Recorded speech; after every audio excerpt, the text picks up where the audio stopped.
നമസ്കാരം. സോഡിയാക് മീഡിയയിലേക്ക് എല്ലാ പ്രേക്ഷകർക്കും സ്വാഗതം.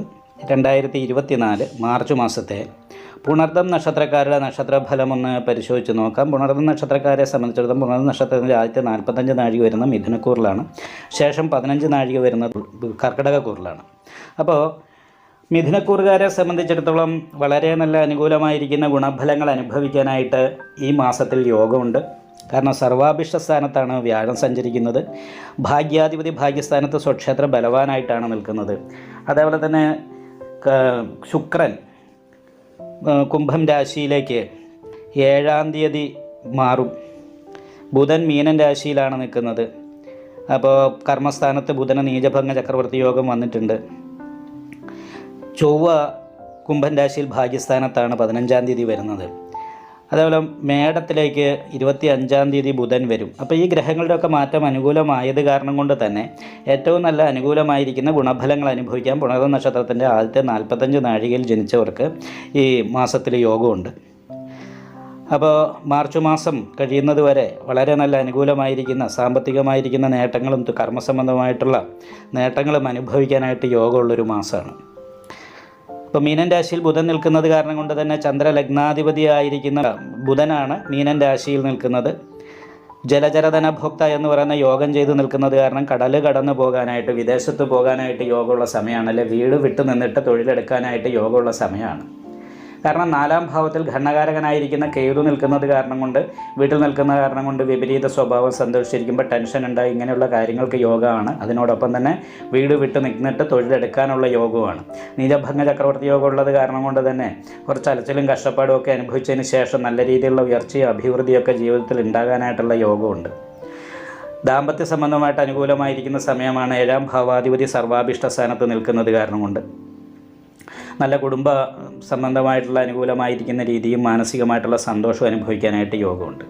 പിതൃസ്ഥാനീയരായിരിക്കുന്ന വ്യക്തികൾക്ക് രോഗാവസ്ഥ ഉണ്ടാകുകയോ അല്ലെങ്കിൽ പരസ്പര അഭിപ്രായ വ്യത്യാസങ്ങൾ ഉണ്ടാകുകയോ ചെയ്യാനുള്ളൊരു സാധ്യതയുള്ളത് കാരണം കൊണ്ട് ശ്രദ്ധിക്കണം. പിന്നെ 10-ാം ഭാവത്തിൽ നിൽക്കുന്ന രാഹു അമൃതവർഷഖണ്ഡകാരകനായത് കാരണം കൊണ്ട് ചില സമയത്ത് പ്രതീക്ഷിക്കാത്ത രീതിയിലുള്ള നേട്ടങ്ങളും ചില സമയത്ത് അപ്രതീക്ഷിതമായിട്ടുള്ള ചെറിയ തടസ്സങ്ങൾ തൊഴിൽ മേഖലയിൽ ഉണ്ടാകാനുള്ള സാധ്യതയുണ്ട്. അപ്പോൾ അത് കാരണം കൊണ്ട് തന്നെ നാഗപൂജ ചെയ്യാനായിട്ടും നവഗ്രഹ പൂജ ചെയ്യുന്ന ക്ഷേത്രത്തിൽ കേതുപൂജ ചെയ്യാനായിട്ടും പ്രത്യേകം ശ്രദ്ധിക്കണം. അതേപോലെ തന്നെ 14-ാം തീയതിയാണ് സൂര്യൻ കുംഭൻ രാശിയിൽ നിന്നും മീനൻ രാശിയിലേക്ക് വരുന്നത്.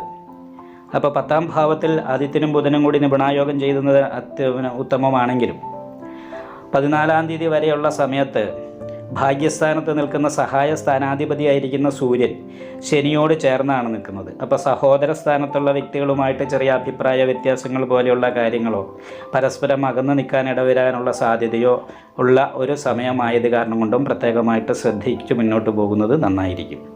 പുണർദം നക്ഷത്രത്തിൻ്റെ അവസാനത്തെ 15 നാഴികയിൽ ജനിച്ചവരെ സംബന്ധിച്ചിടത്തോളം 10-ലാണ് വ്യാഴം സഞ്ചരിക്കുന്നത്. അത് തൊഴിലുമായിട്ട് ബന്ധപ്പെട്ടും വീടുമായിട്ട് ബന്ധപ്പെട്ടും കുറച്ച് ടെൻഷൻ ഉണ്ടാകാനുള്ള സാധ്യതയാണ്. കാരണം എന്താ വെച്ചിട്ടുണ്ടെങ്കിൽ ശുക്രൻ അഷ്ടമത്തിലേക്കാണ് 7-ാം തീയതി മാറുന്നത്.